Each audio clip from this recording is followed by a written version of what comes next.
Chapter 3: The Islands West of Sumatra. Part 1: Nias. Society, Government and Classes. The north and south of Nias was populated from the center. At the time of Masden, 1811, the population already was distributed over the entire island and was divided into about 50 small districts. Each district was under a chief, and this worked at constant work with one another. Schroeder writes that there are at present 37 districts and 1,526 villages in Nias. The district Ori was not the oldest unit of Nias government, but as well Indonesia, was established due to Hindu influence. The government of district actually rests in the hands of the village chiefs, and thus the village is the center of Niharul. The chiefs no longer has governmental function Nias, and it is only in the north that marriage is exogamous to the chief. The sole reason for the preservation of these patrilineal units is the desire for genealogical ancestorship.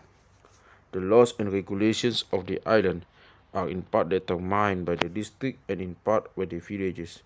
The district determines the ranking order of the village chief, the measures to be used in the region, the size of wheat prices, and the relative worth of gold, pigs, and rice. It is the district and not the village which has well-recognized boundaries. For practical purposes, the highest unit of government is the village, with its own rule, laws, and property. The heads of the villages are called Siulu, and in the south and the heads of the chiefs of the heads of the village are called Siulu in the south and Salaw in the north and center. Ulu is the head of upper course of a river. Alawa means high. Si Alawa that which is high. That Si Alawa that which is high. The chiefs possess their dignity by hereditary right, but only when their mothers too are of the same rank. Otherwise, the children belong to the rank of commoners. In the south, in the inheritance of the family rule, as well as that of chieftaincy, passes to the eldest surviving brother ama, a word used for father or father's brother. In the north, however, the eldest son obtains the right of inheritance by catching in his mouth the dying breath soul of his father. No doubt fitness for office counts as well as seniority. In the big villages of the south, where more than one chief live together, there is always a main chief and lesser chiefs. The village is divided into Ghana or hamlets, and each hamlet is inhabited by a chief and his respective chief. Each Ghana has certain duties and privileges, such as the upkeep of paths and bridges. Only wealthy chiefs can have power, for this alone can furnish the necessary pigs to slaughter and fish. There is the greatest jealousy among chiefs, each attempting to outdo his rivals in the giving of fish and the attaining of rank. The foundation of Nias. The foundation of Nias wealth is agriculture and pig breeding. So the principal chiefs are above all farmers and pig raisers. From the wealthy they obtain in the manner the chiefs loan money and goods to the commoners at high rates of interest, thus making them their permanent debtors. The chiefs are set their divine rank in various ways. They differ from the commoners in apparel, for they alone with members of their family, wear golden ornaments, and they alone have the right to hold slaves. The chiefs, according to the belief of most Niha, after death go to a special place where they live in great state because of the sacrifices performed at their funerals. The ghosts of common people who receive no great sacrifices at their funerals cannot become powerful spirits. The Nias chief is regarded as a father by his subjects, and he is always spoken of as Ama, father. His wife is spoken of as Inada, or mother. The sons of chiefs are called Aki, younger brothers. Ranking next to the chiefs in the south are the Siila, chosen by the people from the commoners. These are really the village elders. They provide the village chiefs with advice and see the proper carrying out of the orders. Important matters are talked over in a gathering of the commoners called by the chief. Gathering takes place in the town square or at the house of the chief. The meetings are called to determine the proper interpretation of the adat. Variation from the adat would bring the living in conflict with the dead, who would punish the people by bringing strife and disease into the land. The chiefs are thus lawgivers and upholders of the law. The people can exert influence through their foremost men, but the ultimate decisions lie in the hands of the chiefs. The chiefs in Nias are far more important than the Batak chiefs, and in fact are thought to be the reincarnation of the forefathers who came down from heaven. Thus, they are in a sense divine, and the cause of events of earth depends on them. In this respect, the Nias chiefs resemble those of Polynesia. Between the chiefs and the commanders and slaves, there is a great gulf. There is, however, a peculiarity of Nias Adat which compels the commander, like the chief, to give a series of feasts before he can obtain his full rank. Slaves are obtained either through war or theft, as among the Bataks, where a person is in debt up to the amount of the value of a slave. Either he or a member of his family is enslaved. Also, as among the Bataks, the slaves are either house or field servants. The lot of slaves is not a hard one, and there were no distinguishing badge. They are married off by their masters, who thus wish to increase the number of slave children. Due to the high cost of marriage among the free Niha, while almost the slaves are married, a large proportion of the free men remain single. The master of a slave has the right to kill his servant, but this is seldom done, as it is a destruction of valuable property. Where human sacrifice formerly was called for, a slave of no value was sacrificed. As a rule, only runaway slaves receive harsh treatment. Low. According to the native Nias Adat, a distinction is made between criminal and civil misdeeds. This clear-cut distinction shows that the Nias has progressed well on the way towards state formation. In criminal matters, the affair is an infringement against the Adat and hence against the community. In former times, criminals were invariably punished by death, and only a later death could the matter be made good by a payment made to the chief. The classification of crimes is as follows. 1. Crimes against the forefathers, i.e. the Adat. 2. Crimes against the authority, the chiefs. Crimes against persons. Crimes against property. The law code of the Nias shows a further degree of development above the most primitive stage insofar as intent enter into legal decisions when chiefs of the relatives are killed. However, no distinction is made between murder and manslaughter. A peculiarity of Nias law consists in the severity with which offences against women are dealt with. A man might lose his hand if he be convicted of touching a woman on the breast, and both the man concerned the woman might lose their lives if a woman becomes pregnant outside of the marital state. Third, such as the use of burning pincers, may be used on a woman to make her confess the paternity of an illegitimate child. These laws may be explained by the fact that The Niha lay great stress on the prenuptial virginity of the woman, since the gods are concerned in the continuance of their own family lines. The sexual morality of the natives has diminished upon their becoming Christians. They fear punishment in the next world, far less than the pagan punishments of the native adept. The partitioning of the island into districts has considerably ameliorated the law of blood revenge. Blood revenge is in conflict with the district adat, while which requires that murder and manslaughter be punished by the chiefs of the region.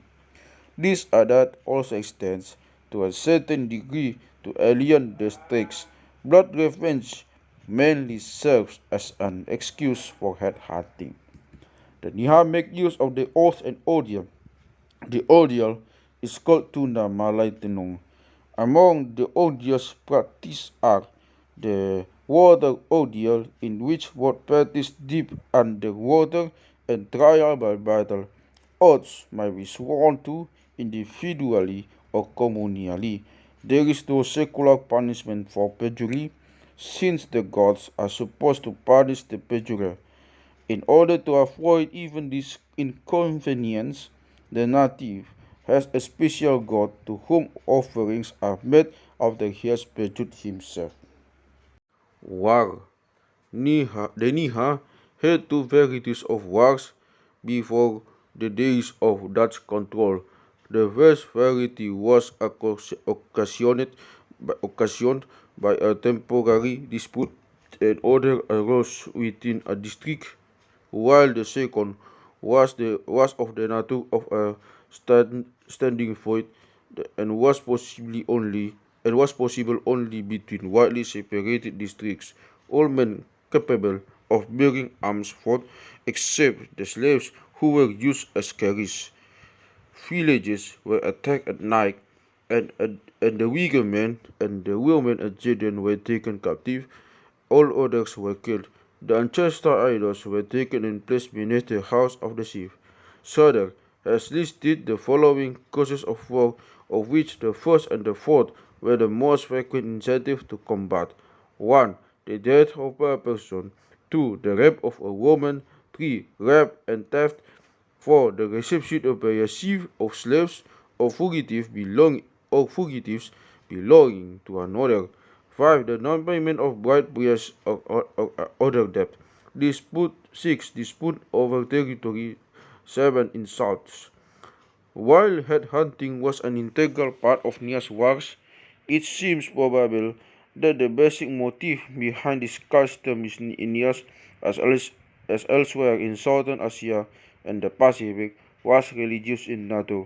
Heads were required upon certain occasions, and they were obtained from any foreign district with which the headhunters were at fault. Heads were never taken in Nias in connection with harvesting ceremonies. They were procured in the south of the following reasons: 1. Blood revenge. 2. At the building of a new village, the heads were offered to the village stones. 3. At the building of the ballet, where the village gods were housed. 4. At the building of an important chief's house. 5. Upon the death of a chief, when the dagoda was placed before his dwelling. 6. At the big feast for the dead. 7. At the giving of any big feast. 8. At the making of gold ornaments. 9. At the making of irrevocable oaths. 10. In Central Nias, heads had to be given the father-in-law as part of the bride price. 11. In North and Central Nias, heads were provided in case of certain forms of sickness in order to make the spirits release the soul of the sick man. In one village, the headhunters were said to have eaten a piece of the victim's neck raw. It was the custom throughout the island to lick the blood of the knife which had freshly severed a head. Schroeder believes that this sacrifice shows that the Niha formerly were cannibalistic. Like the headhunters of the Philippines, The warriors who had taken ahead were entitled to special forms of decorations. These consisted of neckbands kalabubu. But the Nias practiced a limited covert. At the birth of a child, the father cannot go into the brush, and until the child is a month old, the parents cannot comb their hair. If they did this, the child would fall from the house later. Neither, neither parent is allowed to use clay in his or her battle. Keepers are killed at keepers are killed at birth, and likewise children whose mother has died at childbirth. In the case of twins, one of the pair is hung up in a sack and allowed to starve to death.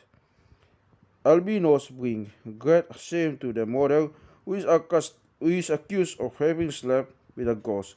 An albino usually is killed at birth, but sometimes he is allowed to live until his 15 years in the hope that he will undergo a change of color. Some days after birth, the child receives his name. A feast is held, and the priest at time predicts the future of the infant. The father makes the choice of them, who is chosen according to contemporary circumstance or some peculiarity of the child. A trivial nickname often is picked out in order to deceive the evil spirits, while Schroeder says that the true name of a child is never mentioned. He also writes that technonomy is practiced and that the elders name themselves after their first child. Evidently, children have two names and nicknames. The parents call themselves after the nickname of the child. Women receive new names after marriage, and people change their nicknames in case of sickness.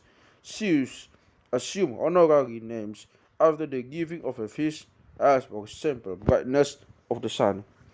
Marriage. The Nias are concerning sorghum and kinship customs in general have been insufficiently reported upon. It appears certain that originally the Nias had patrilineal exogamous ships, as do the Bataks at the present time. These ships still function to a certain extent. In the north, they are called Oro, child of. In the south, they are in the south there are the Uri family federations. Soder writes that in the north, marriage still is forbidden with certain lineages of the sheep, but that in the south marriage takes place of preference within the family federation, of which there are three in number. Thus, marriage is endogamous in the south and exogamous to lineages rather than sheep in the north. Cross cousin marriage is found in the South Nias. That is, a man is supposed to marry his mother's brother's daughter. In the north, an engaged couple must avoid one another. In the south, however, it is the custom for a man before marriage to aid the family of his bride in the work and thus pay off part of the bride price.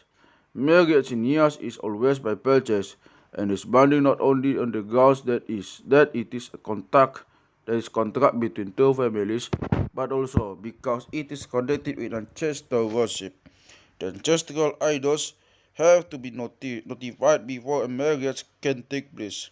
Polygyny is allowed, but is rare due to the high bride price. The levy right is practiced with a lesser payment to the family of the woman.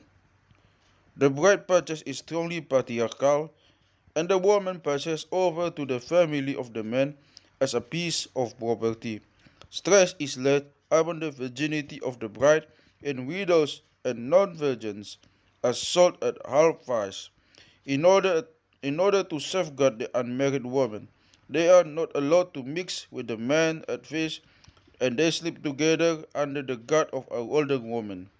The bride price varies from 120 to 5, to 100, from 120 to 500 guldens and is paid in installments. Not only are the father and mother of the bride and their respective relatives entitled to the share, has but a certain amount also has to be paid to the village chief and the people of the village. In the case of divorce, this sum has to be returned. It is commonly the custom to be betrothed girls and receive of a certain payment at an early age, sometimes even before they are born. The marriages of the elder sisters are in this way arranged for before those of the younger sisters. If a girl is adult when betrothed, she usually is not married off against her will. In all cases, the desires of the woman are consulted, although, according to Adat, the children belong entirely to the father. While all proposals of marriage are made to a third party, the prospective groom has the right to visit the village of the girl beforehand and see if she pleases him.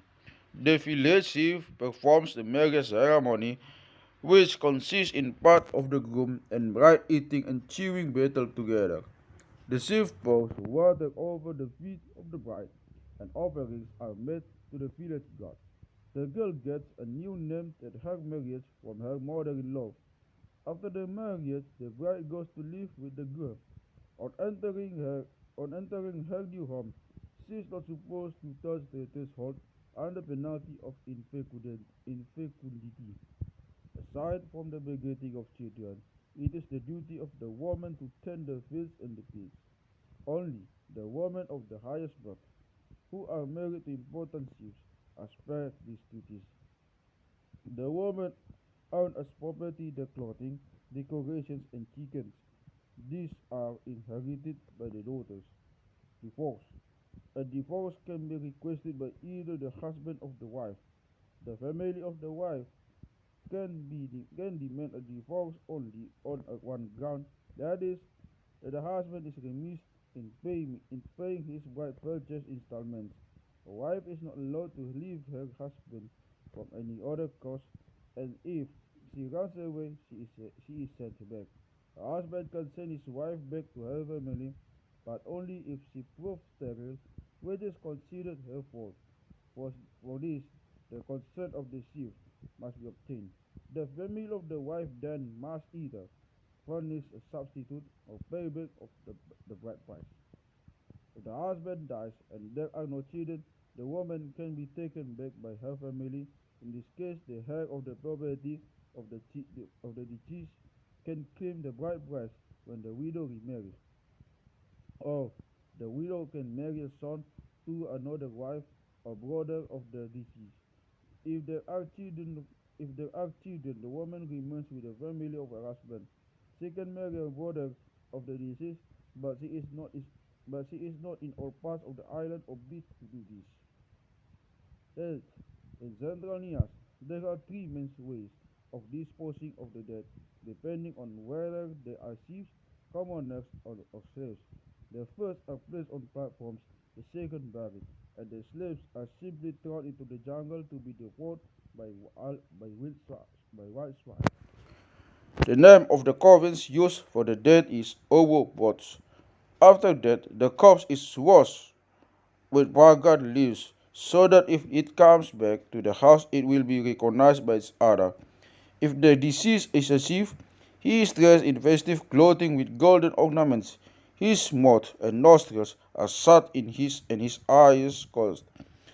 After all after all this has been done, the wailing commences. During the evening, the people from neighboring villages visit the dead house. There is dancing and feasting, and gongs are struck to drive away the evil ghosts. The first 4 hour days after the death are a mourning and taboo period. The body during this length of time is treated as if it were alive. 7 bamboos are placed around the dwelling, and no one is allowed to pass by at the penalty of death. Women sing mourning songs for these 4 days, and various sacrifices are made to the departed. The body is taken to the graveyard on the third day and buried. A roof is built over the grave, and implements for the dead deposited there. On the fourth day, the priest walks around the house to warn the ghosts that it no longer is to enter the house, and thus stop in the inmates. Prickly plants are placed to guard the house from its stone. On this day, also the wooden idol Adu of the deceased is made and the ghost of the dead is summoned to it. The reincarnated dead person is soaked for this purpose at the grave. The deceased is thought to return as a spider moko moko, so this animal is brought from the grave and applied to the idol. This visualing of the ancestor idol is done only for those who leave male descendants behind them. It will appear that this particular form of ritual, which is derived from Hindu belief in reincarnation, has diffused from India to Indonesia to Polynesia. Oldenburg states that in India in Veda times, if one wished to change the burial place of a body and was unable to find the remains of the corpse, one merely had to spread a cloth by the side of a stream, call out the name of the dead person, and then bury the first insect or animal which alighted on the cloth as a substitute for the body of the deceased. In summer, the sunlight was thought to return as an insect which had to be wrapped in tapa and buried with the dead. About 2 months after the death of a chief is born or was free from all flesh and fish is held. The people of the south go head hunting at this time, or rather did until very recently. There even existed in Nias professional headhunters who sold heads to mourners and who considered themselves under the protection of special gods of their own, as do the Turks of India. And the death and the death fish slaves are killed at the grave to serve their master in the next world, and the heads taken are rubbed against the coffin while the deceased is implored up to rise up. When more than one head is obtained, they each bear different names. One, for example, is called a pillow for the head, another support for the arms and legs, or all are called messengers for the dead. The slave who has the duty of washing the bones of the dead is called binu, the same name as that applied to the heads taken for the dead. He is very taboo and has to sleep outside the village and had others cook for him. In former days, in former days, the binu was finally tied to a stake and decapitated. His skull was put at the foot on the grave as a cushion for the feet of the dead. As a mitigation of this sacrifice, the Binu at the present time has his left uh, has his has his left hair amputated.